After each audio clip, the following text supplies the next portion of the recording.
Students हम लोग शुरू करते हैं 2.4 का 5 नंबर। यहाँ पर भी हिसाब है कि गुणनखंड ज्ञात कीजिए, लेकिन त्रिघात बहुपद का गुणनखंड ज्ञात करना है। त्रिघात बहुपद का गुणनखंड ज्ञात करने के लिए हम थोड़ा सा यहाँ पे छोटा सा रूल देखेंगे कि ये जो हिसाब है कि 5 नंबर का एक नंबर एक्स क्यूब, इसको हम लोग px मान लेते हैं। px बराबर x cube minus 2x square minus x plus 2। तो इसका गुणनखंड ज्ञात करने के लिए हम लोग देखेंगे सबसे पहले अचर पद का। अचर पद क्या है? 2 है। तो अचर पद 2 का या 2 के गुणनखंड, 2 के क्या क्या गुणनखंड हो सकते हैं? सिर्फ अभाज्य गुणनखंड नहीं, 2 जिन जिन संख्याओं से कट सकता है वही क्या है? उसका गुणनखंड है। तो 2 1 से भी कटता है, 1 को 2 से गुना करोगे तो 2 प्राप्त होगा। ठीक है, प्लस 1 और माइनस 1 दोनों, तो प्लस माइनस 1 दोनों 2 का गुणनखंड है, कॉमा फिर 2 खुद स्वयं का गुणनखंड है प्लस माइनस 2। अब इन दोनों गुणनखंडों जो आए हैं अचर पद का, इन गुणनखंडों को हम लोग चेक करेंगे कि इनमें से कौन सा वैल्यू है जो px का वैल्यू 0 कर दे। जो वैल्यू px का वैल्यू 0 कर देगा वह हम लोग गुणनखंड प्रमेय का इस्तेमाल करेंगे। तो सबसे पहले हम लोग रफ में, छोटा सा रफ में हम लोग देखेंगे सबसे पहले कि px बराबर x cube minus 2x square minus x plus 2 है ही। ठीक है, अब हम लोग देखेंगे कि एक बार +1 बैठाएंगे और एक बार -1 बैठाएंगे। तो हम लोग एक बार पहले +1 बैठा के देखते हैं। p + 1 बराबर 1 का क्यूब माइनस 2 इंटू 1 का स्क्वायर माइनस 1 प्लस 2। जहां जहां x है वहां वहां हम लोग क्या बैठा दिए? 1 बैठा दिए। तो क्या इसका वैल्यू 0 आता है? तो यहां देखेंगे 1 का क्यूब मतलब 1 इंटू 1 इंटू 1, तो बराबर कितना हो गया? 1।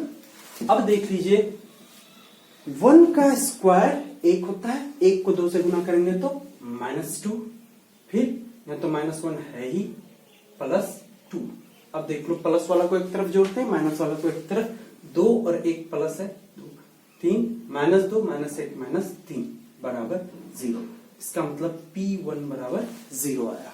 ये रफ में करना है हमको, करके दिखाने की जरूरत नहीं है, अदरवाइज हिसाब बहुत लंबा हो जाएगा। तो हम लोग यहाँ पे लिखेंगे कि px बराबर, एक बार फिर से लिख लेंगे, x cube minus 2x square minus x plus 2। ठीक है, अब देखो p1 बराबर हमारा वैल्यू कितना आ गया?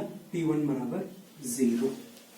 तो अब गुणनखंड प्रमेय का इस्तेमाल करके हम लोग ऐसा कर सकते हैं कि हम लोग गुणनखंड प्रमेय में पढ़े थे कि यदि एक बहुपद का गुणनखंड क्या हो, अगर एक बहुपद दिया हुआ है px और px दिया हुआ है और उसका वैल्यू एक pa बराबर 0 है, तो उस बहुपद का मतलब px का गुणनखंड क्या हो जाएगा? x minus a। ये गुणनखंड प्रमेय का इस्तेमाल हम लोग करेंगे। तो हम लोग क्या करते हैं कि हमारा p1 बराबर 0 आया, इसलिए x माइनस 1। ठीक है, अगर प्लस वाला है तो माइनस कर देंगे, माइनस वाला है तो प्लस। तो x माइनस 1 px का एक गुणनखंड है, px का एक गुणनखंड है।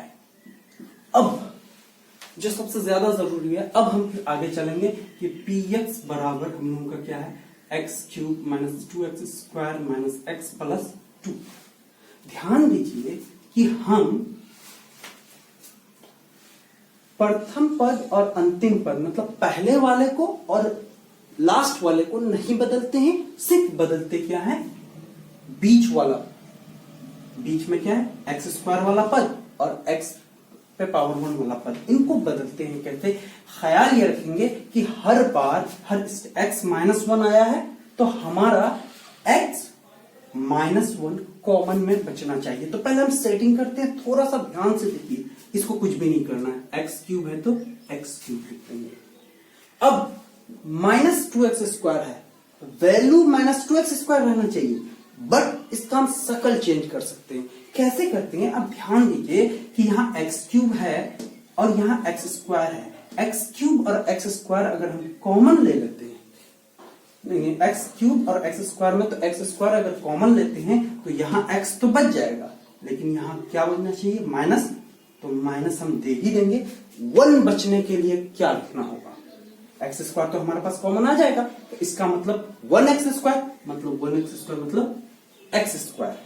ठीक है, लेकिन वैल्यू हमारा क्या होना चाहिए, -2x स्क्वायर ही रहना चाहिए। तो अगर हम यहाँ -x स्क्वायर दिए तो यहाँ पे क्या है मेरा -2x स्क्वायर, तो और -x स्क्वायर देना पड़ेगा। ये दोनों -x स्क्वायर बराबर क्या हो गया, -2x स्क्वायर, इनके बदले लिखे। अब फिर इन दोनों की जगह यहां से यहां तक अलग आप ध्यान में रखेंगे। अब यहां फिर से देखो -x स्क्वायर है ये, अब अगर हम -x स्क्वायर, यहां पे है हमारे पास x, तो -x स्क्वायर और यहां है -x। अगर हम x कॉमन लेते हैं तो हमारे पास तो यहाँ x बच जाएगा, -x कॉमन अगर लेते हैं तो x तो बचेगा, लेकिन यहाँ बचना क्या चाहिए, माइनस भी बचना चाहिए। ठीक है, तो अब ध्यान दीजिए कि माइनस आना चाहिए, तो हम यहाँ प्लस देंगे तभी माइनस आएगा। ठीक है, अब x मतलब 1 आने के लिए सिर्फ हमको x देना पड़ेगा, प्लस x दिए तो अब क्या हो जाएगा, यहाँ -x है, क्या है, -x है, तो हमारा वैल्यू क्या लिखेंगे, अगर -2x लिखेंगे तो 2x से 1x घट जाएगा, -x होगा। अब इसको कुछ भी नहीं करना, +2 लिख देंगे। अब ये दो टर्म में अलग कॉमन लेंगे, ये दो टर्म में अलग कॉमन लेंगे, ये दो टर्म में अलग कॉमन लेंगे। अब इन दोनों एक्स क्यूब और एक्स स्क्वायर में कॉमन आ जाएगा आपका एक्स स्क्वायर। अब 2x कॉमन ले लिए तो क्या बचा, 1x, तो यहाँ x माइनस। अब देखो मान के चलो अगर आपको समझ में नहीं आ रहा तो एक्स क्यूब बराबर आप लिख लो x into x into x, और यहाँ एक्स स्क्वायर है तो एक्स स्क्वायर बराबर x इंटू एक्स। ठीक है, तो 2x, x पर पावर 2, यहाँ x, यहाँ x, यहाँ x, यहाँ x, तो एक्स स्क्वायर कॉमन आ गया, तो x माइनस, यहाँ गुना में कुछ नहीं बचा तो 1, और यहाँ क्या बचा, 1x और यहाँ 1, तो x माइनस 1। सेम चीज यहाँ देख लो आप, -x स्क्वायर कॉमन ले, मतलब यहाँ -x स्क्वायर और यहाँ x, तो -x स्क्वायर को हम लोग लिख सकते, x स्क्वायर को लिख सकते हैं x इंटू एक्स, और x को हम लोग लिख सकते हैं x इंटू 1। अब दोनों जगह क्या कॉमन आ गया, x, तो हम यहाँ लिख सकते हैं -x इंटू क्या हो जाएगा, अब यहाँ क्या बचा, x, ये माइनस प्लस माइनस, यहाँ क्या बचा 1। ठीक है, अब देखो यहाँ -2x, यहाँ माइनस लाने के लिए हम -2x को हम लिख सकते हैं, 2x बराबर 2 इंटू एक्स और 2 बराबर 2 इंटू 1, दोनों में कॉमन क्या आ गया 2, तो -2 माइनस माइनस प्लस और माइनस प्लस माइनस 2 एकम 2। अब देखें, अब यहां से यहां तक x -1 यहाँ पे भी, x -1 यहाँ पे भी, x -1 यहाँ पर भी है, तो x -1 आपका कॉमन आ जाएगा। अब बच जाएगा अंदर में क्या, x स्क्वायर, और यहाँ बचा क्या -x, और यहाँ बचा -2। ध्यान दीजिए ये तो हमारा x -1 ये कॉमन आ गया, लेकिन ये क्या बच गया, द्विघात बहुपद हो गया। तो अब द्विघात बहुपद का गुणनखंड आप करना जानते हैं कि जिस नियम से हमने आपको बताया था, फर्स्ट इंटू लास्ट। ठीक है, और फिर अभाज्य गुणनखंड, उसके बाद फिर सेटिंग करते हैं हम लोग, फिर कॉमन लेते हैं, तो उसका प्रयोग करेंगे। 2 इंटू एक्स स्क्वायर करेंगे अगर, तो 2x स्क्वायर, अब अभाज्य गुणनखंड कर दो तो 2 इंटू 1, यहाँ माइनस का चिन्ह, अब सेटिंग करेंगे तो माइनस का चिन्ह बताएगा कि घटा करके -x होना चाहिए और गुना करके कितना आएगा।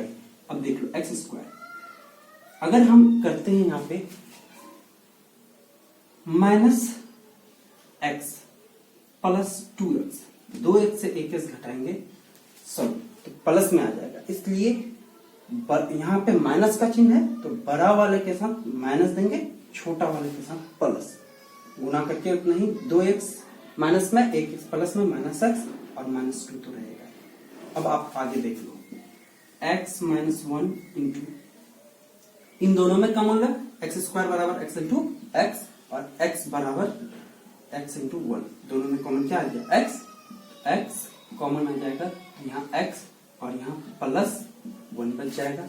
अब -2x, तो 2x बराबर 2 इंटू एक्स, 2 बराबर 2 इंटू 1, दोनों में कॉमन क्या आ गया 2, माइनस 2 कॉमन ले लेते हैं तो यहाँ क्या हो जाएगा minus minus plus, minus into minus क्या हो जाएगा प्लस, 2 कॉमन ले लिए तो क्या बचा 1। अब देखो x माइनस 1 इंटू यहाँ x प्लस 1, यहाँ पर भी x प्लस 1 यहाँ पर भी, तो कॉमन x प्लस 1 आ जाएगा। अब बचा क्या यहाँ x माइनस 2, ये हो गया आपका x। अब थोड़ा सा ध्यान से देखिए, आपको समझ में आ जाएगा। इस मंथ में नहीं आया तो अगले मंथ में जरूर आएगा। अब थोड़ा सा ध्यान दीजिएगा, इन सबको मिटा देता हूँ।